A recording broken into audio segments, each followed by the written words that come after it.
Assalamualaikum warahmatullahi wabarakatuh. Halo semuanya, berjumpa kembali di video pembelajaran aljabar linear elementer. Kali ini bersama saya, Dian Widya, kita akan belajar materi tentang ruang vektor Euclid dengan subbahasan pertamanya yaitu vektor di ruang 2, ruang 3, dan ruang N. Setelah mempelajari materi ini, diharapkan nantinya kita mampu menjelaskan konsep ruang vektor Rn dan mampu memecahkan masalah geometri di R2 dan R3. Apa itu vektor? Biasanya kita akan menjawabnya dengan besaran yang dideskripsikan dengan sebuah bilangan dan sebuah arah. Istilah vektor ini pertama kali digunakan di bidang fisika dan teknik untuk membedakannya dengan besaran skalar.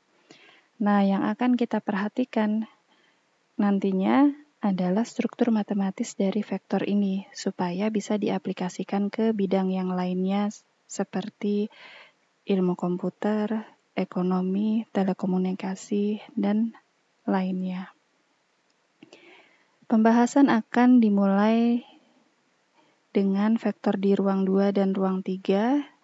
Pertama kali kita lihat vektor secara geometrisnya, kemudian operasi pada vektor, lalu vektor-vektor yang sejajar dan segaris, kemudian vektor di sistem koordinat. Nah, dari sinilah nanti akhirnya bisa terlihat bahwa vektor bisa disajikan secara aljabar yang memunculkan ide untuk melakukan generalisasi sehingga kita mempunyai vektor di ruang N. Jadi nanti kita lihat dulu definisi ruang N, kemudian operasi pada vektor di ruang N, kemudian ada kombinasi linear, dan yang terakhir tentang notasi alternatif untuk vektor. Pertama, kita lihat vektor secara geometrisnya. Baik itu di ruang 2 atau biasa disebut sebagai ruang 2 dimensi. Kemudian di ruang 3 yang kita biasa sebut sebagai ruang 3 dimensi. Vektor digambarkan dalam bentuk panah di mana mata panahnya ini menunjukkan arahnya. Jadi di sini adalah vektor V dengan titik awal A dan titik akhir B. Notasi untuk vektor dituliskan dengan huruf kecil, dicetak tebal, dan tegak. Kemudian kalau kita tulis tangan, biasanya kita tuliskan tanda panah di atasnya untuk membedakan mana yang vektor, mana yang bukan vektor. Kalau kita sudah tahu titik awal vektornya di titik A, titik akhirnya berada di titik B, maka vektornya bisa dituliskan sebagai vektor AB. Jangan lupa ada tanda panah di atasnya. Vektor dikatakan sama jika vektor-vektor tersebut mempunyai panjang dan arah yang sama, walaupun posisinya berbeda. Nantinya dinotasikannya menggunakan tanda sama dengan. Ada yang disebut sebagai vektor 0, yaitu vektor di mana titik awal dan titik akhirnya adalah titik yang sama, mempunyai panjang 0, dan dinotasikan dengan 0 yang tercetak tebal. Jadi ini vektor 0, kalau yang ini skalar 0. Vektor 0 tidak mempunyai arah tertentu, tetapi nantinya disepakati bahwa dapat diberikan sembarang arah, disesuaikan saja dengan permasalahan yang ada. Berikutnya, operasi pada vektor yang akan dibahas adalah penjumlahan vektor, pengurangan vektor, dan perkalian skalar. Untuk penjumlahan vektor, aturan yang dapat digunakan ada aturan jajaran genjang, ada aturan segitiga. Di aturan jajaran genjang, kalau kita ingin menjumlahkan vektor V dan vektor W, titik awal kedua vektor ini dijadikan di satu titik, kemudian kita bentuk bangun jajaran genjang. Jadi ini garis-garis yang sejajar dengan kedua vektor ini. Nantinya vektor hasil penjumlahan V dan W, titik awalnya berada di titik awal V dan W, kemudian titik akhirnya berada di ujung diagonal jajaran genjang di seberangnya.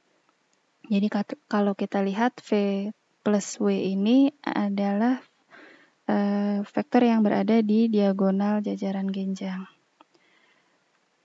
Untuk aturan segitiga, untuk menjumlahkan V dengan W, kita letakkan vektor W titik awalnya di titik akhirnya vektor V, sehingga vektor V plus W itu adalah vektor dengan titik awal di titik awalnya V, kemudian titik akhirnya berada di titik akhir dari vektor W.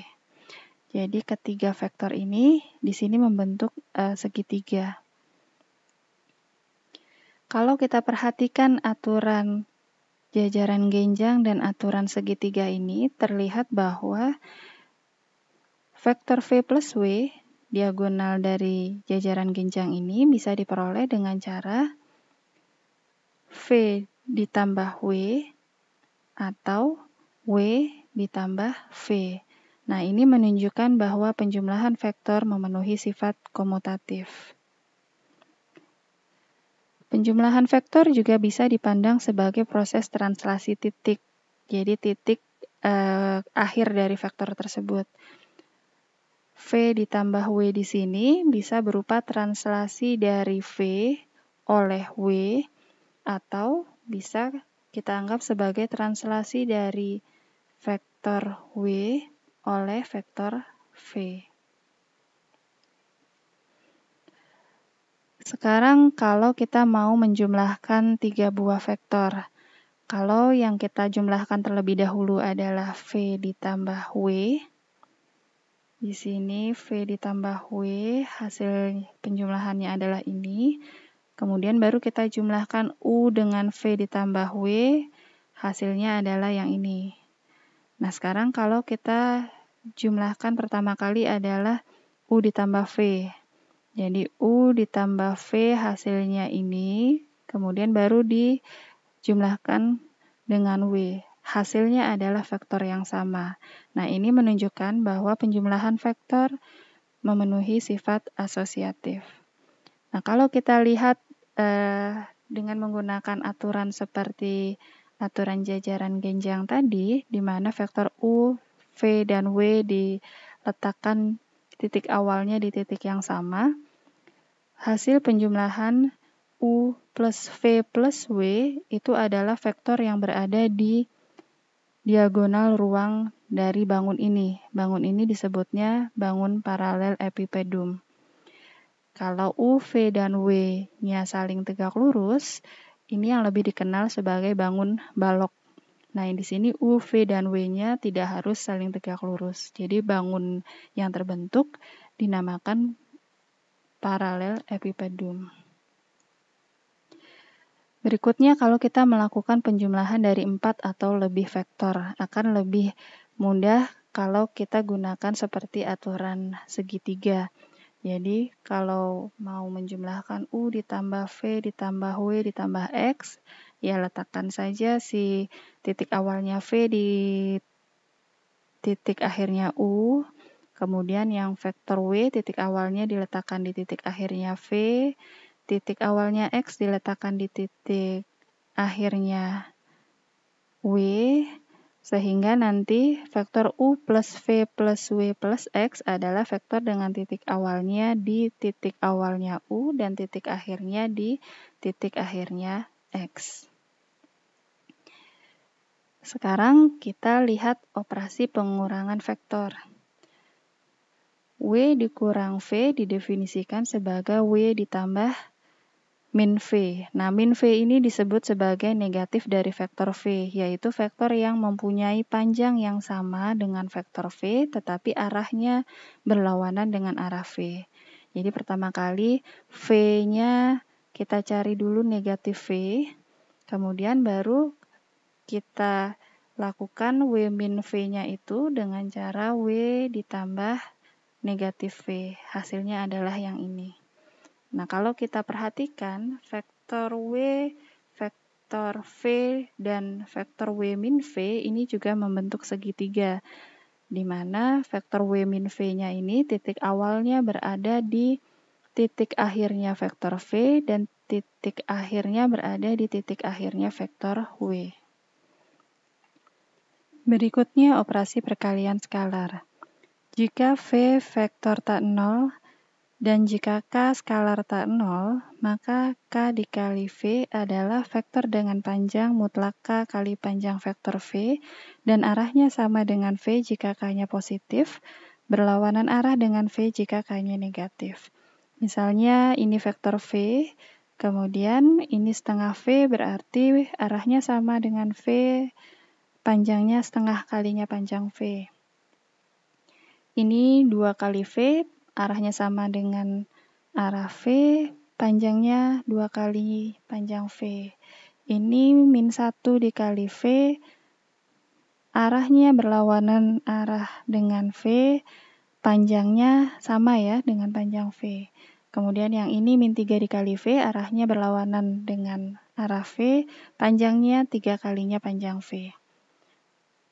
Jika K-nya adalah skalar 0 atau V-nya adalah vektor 0, maka K dikali V adalah vektor 0.